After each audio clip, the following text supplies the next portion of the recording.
Bayang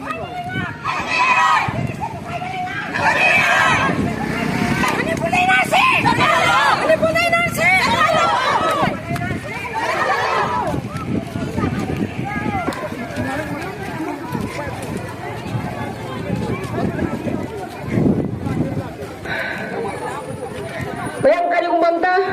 pada mayam na tambaya rin ay nakumbirao. Istiyan na sito kayo na lang! Pinako terrorism! At hipadang sabi ni Pampam na mayam niya tama!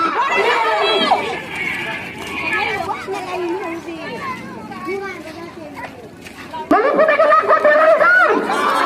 Maniputa ka lang ko terrorism! At hipadang sabi ni Pampam na mayam niya tama! At hipadang sabi ni Pampam na mayam niya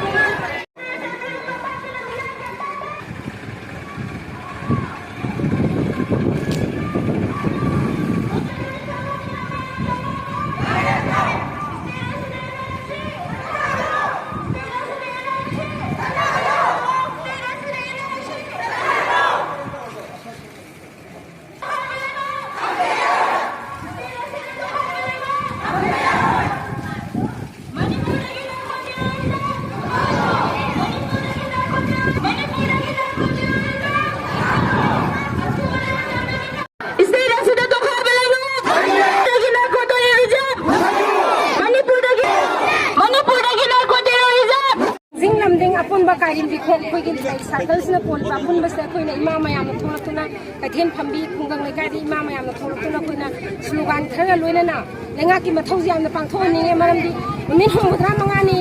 lal chathara pa hai base atopa prithvi ki country da di yamna masi tawhei da thabak ni haina launai masi human right yamna khungau na bani aduna koina masi slogan khara puraga khoi mayam da slogan khara laujabani state asida me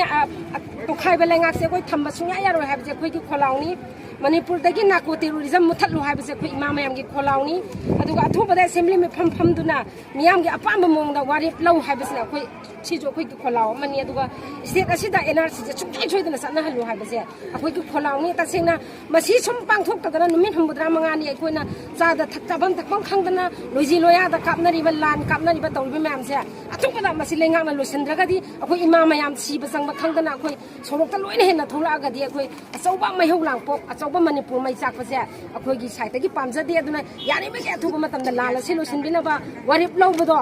warip lobbi ga da lenga na ma se mathok pang tok pi ha